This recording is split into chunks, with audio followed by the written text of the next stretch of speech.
குறிவைக்கப்பட்ட மசூத் அசார் அவருடைய பின்னணி என்ன, ஏன் அவர் குறிவைக்கப்படுகிறார், அவர் செய்த நாசகார வேலைகள் என்ன அப்படிங்கிறத நம்ம பார்க்க போகிறோம்.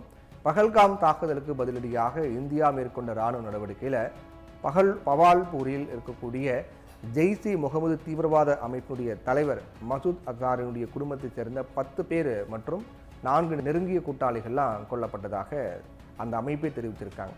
அதில் மசூத் அசாருடைய தம்பியும் ஒருத்தர் அப்படின்னு சொல்லப்படுது.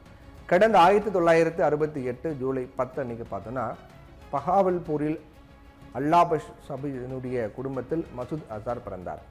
அசாருடைய தந்தை சபீர் பஹாவல்பூரில் இருக்கக்கூடிய ஒரு அரசு பள்ளியில் தலைமை ஆசிரியராக பணியாற்றியிருந்தார். இந்திய உள்துறை அமைச்சகம் 2024 மார்ச் 7ஆம் தேதி அன்னைக்கு வெளியிட்ட மிக முக்கியமான தேடப்படும் குற்றவாளிகள் பட்டியலில் 57 வயது மசூத் அசாருடைய பெயர் முதலிடத்தில் இருந்துச்சு. அப்போ தொடங்கியது அவருடைய இந்த நாசகார வேலை பயணம். இந்தியாவுக்கு எதிராக மசூத் செய்த குற்றங்கள் பட்டியல் நீண்டு கொண்டே போதும். பல வழக்குகளில் குற்றம் சாட்டப்பட்டவர்கள் பட்டியலில் மசூத் அசாரின் பெயர் இடம்பெற்றது. கடந்த 2001ஆம் ஆண்டு அக்டோபர் 1ஆம் தேதி அன்று ஸ்ரீநகரின் அப்போதைய ஜம்மு காஷ்மீர் மாநில சட்டமன்ற வளாகத்தின் மீது நடத்தப்பட்ட தாக்குதலில் 38 பேர் கொல்லப்பட்டாங்க.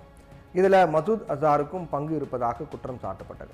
அதற்கு பிறகு 2001 டிசம்பர் 12இல் இந்திய நாடாளுமன்றத்தின் மீதான தீவிரவாத தாக்குதலையும் அசாருடைய பங்கு இருப்பதாக சொல்லப்பட்டது.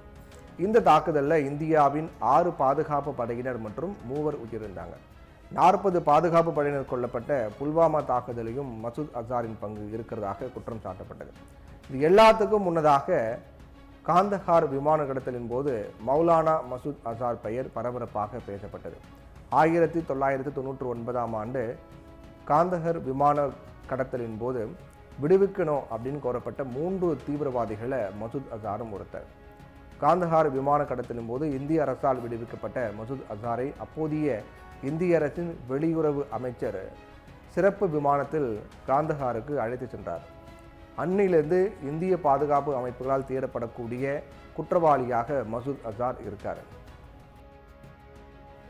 மசூத் அசார் தலைவராக இருக்கக்கூடிய ஜெய்ஷ்-இ முகமது அமைப்பினுடைய தலைமையகம் பாகிஸ்தானில் பஞ்சாபில் இருக்கக்கூடிய பஹாவல்பூரில் இருப்பதாக இந்திய அரசு தொடர்ந்து சொல்லி வந்தாங்க. அங்கேயும் தாக்குதல் நடத்தியிருக்காங்க. பாகிஸ்தான் எல்லைக்குள்ள 100 கிலோமீட்டர் உட்புறமாக அமைந்திருக்கும் பஹாவல்பூரில் இந்தியா முதல் முறையாக தாக்குதல் நடத்தியதற்கு ஜெய்ஷ்-இ முகமது அமைப்பு அங்கிருப்பது ஒரு காரணமாக சொல்லப்பட்டது.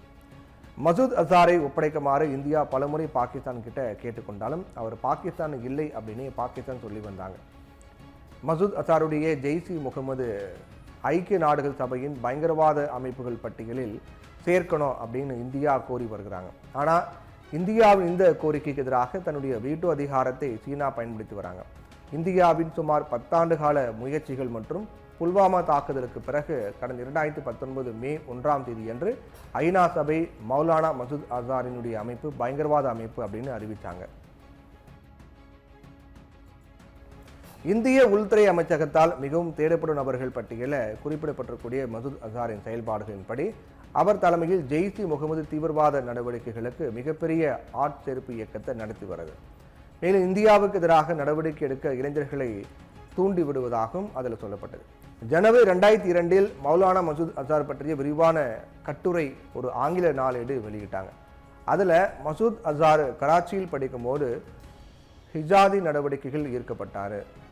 பல தீவிரவாத சம்பவங்களில் ஈடுபட்ட மசூத் அசாருக்கு இளைஞர்களிடம் அபிமானம் இல்லை அப்படின்னு போதிய அளவுக்கு இல்லை அப்படின்றாங்க இப்போ இருக்கக்கூடிய நிலையில். ஆனால் இந்தியாவை தங்கள் எதிரியாக கருதுவது ஒரு பிரிவினர் அவரை ஆதரிக்கிறாங்க, அசாரை ஆதரிக்கிறாங்க. இந்தியா யாரும் எதிராக கருதுறாங்களோ அவங்க எல்லாமே அசாரை ஆதரிக்கிறாங்க. மௌலானா மசூத் அசார் பொது இடங்களில் பெரிய அளவில் நடமாடுவது கிடையாது. அதனால இந்தியாவுக்கு பெரிய சவாலாக இருக்கிறார். அவர் தான் குறிவைக்கப்பட்டிருக்கிறார். அவருடைய தம்பி, அவருடைய சகோதரர் கொல்லப்பட்டிருக்கிறார். அவருடைய குடும்ப உறுப்பினர்கள் 10 பேர் இறந்திருக்காங்க. அந்த இயக்கத்தினுடைய முக்கிய நபர்கள்லாம் கொல்லப்பட்டிருக்காங்க. ஆனால் மசூத் அசார் மட்டும் தப்பித்திருக்கிறார். அவர் இந்தியாவின் குறியாக இருக்கிறார். விரைவில் இந்தியா தன்னுடைய இலக்கை அடையும். மசூத் அசார் பிடிபடுவார்.